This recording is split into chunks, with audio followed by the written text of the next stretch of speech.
ওই যে বাঁশের ইয়েতে সেই স্বাদ গ্রাম দেশের আম খাইতে কত মজা। কেমন আরিফ ভাই? সেই স্বাদ। কামড় দাও। অবস্থা ভাই? কি অবস্থা? আলহামদুলিল্লাহ খুবই ভালো লাগছে। পরিবেশ এবং আপনারও তো মিয়া সেই লাগতেছে। আজকে আমি আম না খেলে বুঝা দেব না। না খাইলে কিন্তু মজা দছে। যে না খাইছে যত বাড়িতে একটু খাবি তুই খা একটু খা।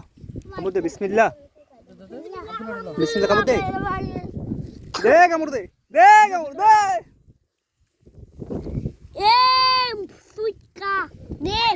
তারা একটু লবণ দে।